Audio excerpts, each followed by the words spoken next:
Alright, it's in, and just like that I finished another plywood aquarium. And in this video I'll be showing you exactly how I made this tank. Now, I've made plywood tanks in the past, one of which shares a very similar design to the tank we're about to make. This one right over here, but there are a few differences. Last time around I didn't really use plywood and instead made the tank using OSB boards. These look way less appealing, but are way cheaper. This time, however, I decided to go for actual plywood. I decided to lay the sheets of plywood all the way around, and this does two things. First of all, it will overlap all the seams, making them much stronger. And second, this will create a lip around the front where we can insert a glass viewing panel. I then made a sketch planning out how all the pieces should be cut out of a big sheet of plywood and brought this sketch with me to the hardware store. I showed an employee what I had in mind and they cut the wood to size for me. Now, I don't know about other countries, but here in the Netherlands stores do this for free. They also have way better equipment than I do and can make the cuts faster and more precise, making it a no-brainer to just let the stores cut the wood. With all the pieces now cut, I did discover the store made one small mistake. One of the pieces should have had a width of 39.1 centimeters, but instead they cut it at 31.9 centimeters. I had some leftover plywood, so I decided to just cut this one piece myself. And besides the plywood, I'm also using a few boards I already had. I had to cut these myself and I'm using my miter saw for this, but these cuts can easily be done using a regular handsaw. With all the pieces now cut, I decided to do a dry fit before attaching it all together. This way I'm sure everything will fit. It was looking good, so now it's time to attach everything together. The first thing I did was make a frame. These pieces were both glued and screwed together, and I made sure all these corners were nice and square. This frame will act as our top brace and is made to fit inside the plywood panels. I could then add some wood glue and secure the back panel in place with more screws. I then repeated the same steps to attach the side panels and the bottom. And you may notice I also added these lines on the plywood. I made these by holding a scrap piece of plywood against the panels and marking the line. This way I can easily see where the wood on the other side is and add the screws accordingly. With everything secured nicely in place, it's now time to attach the outer layer. I added a ton of wood glue and then added screws along the seams. The outer layer of the plywood overlaps the seams of the inner layer, adding a ton of strength. And to illustrate what I'm doing along these seams, I'm gonna use a couple of these boards. These are obviously not to scale, but that's not really the point.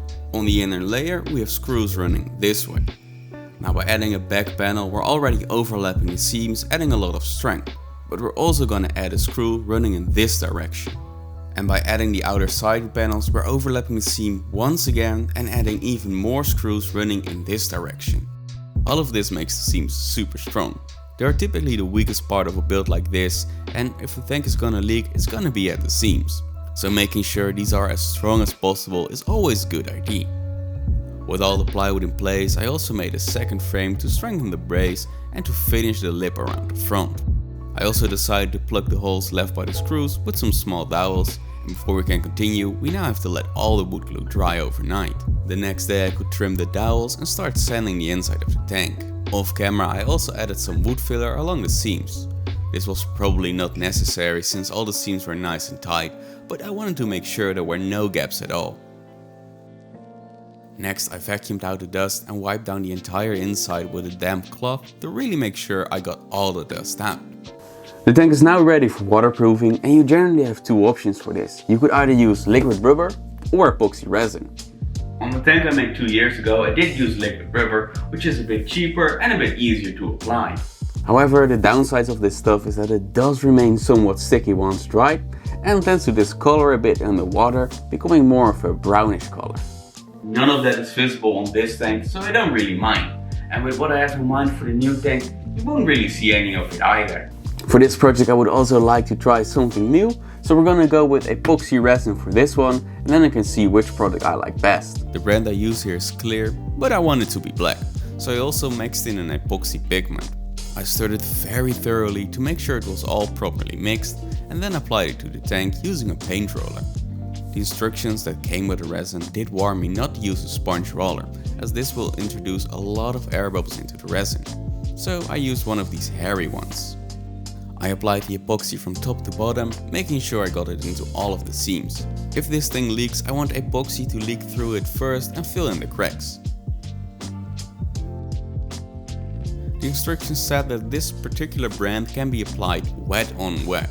So after 4 hours I could apply the second layer directly on the first layer without any prep work. In this second layer I also attached this seal fabric along the seams. Typically you would use fiberglass cloth to cover the seams, but this stuff is made for the same purpose and I already had some laying around. I made sure to really embed the fabric into the epoxy and applied a good thick layer of epoxy over top.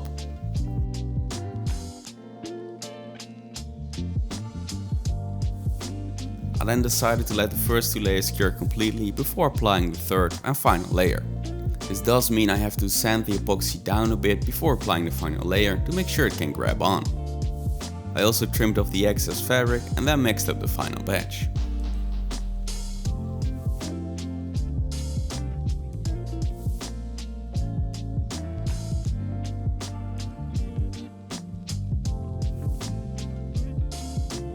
Two days later everything had cured and I could start cleaning up.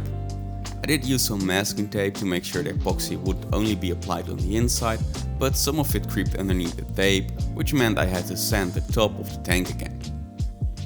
And along the front the masking tape made the resin pool and fill up the lip we created.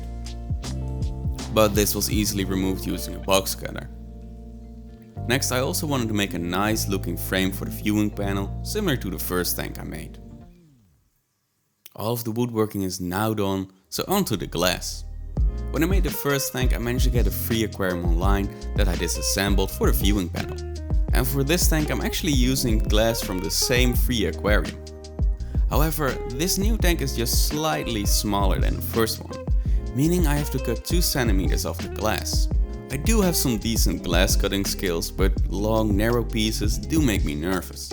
So after scoring the line, instead of snapping the piece over the edge of my workbench, I instead used this small metal ball to tap over the score until I saw a crack appearing. Once the crack ran all the way, I could snap off the excess with very little force.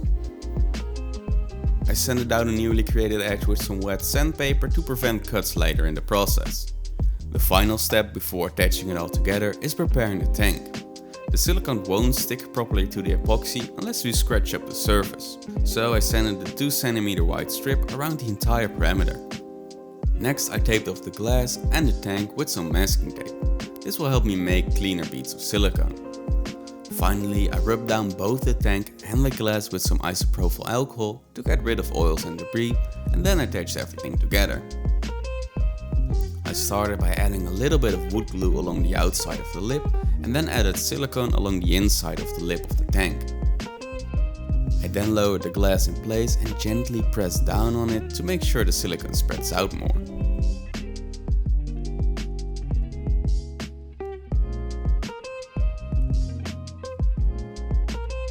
Next I added more silicone on top of the glass and added the final frame in place. I smoothed out the beads of silicone with my finger, clamped down the frame and started removing the masking tape. Finally I also added some piece of masking tape around the frame to keep it in place.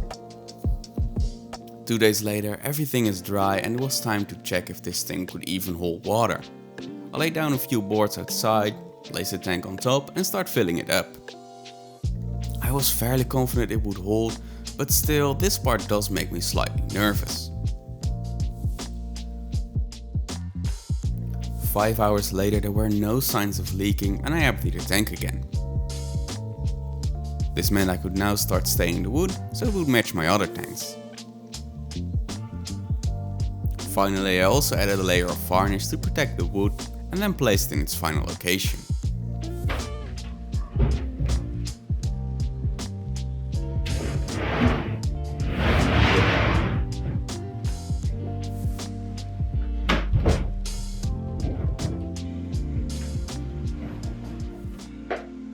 I'm very happy with how this aquarium turned out, but it's gonna look even better once I scape it.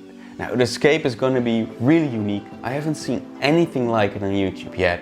So if you wanna know how I scape this aquarium, I recommend you watch this video next. I'll see you there.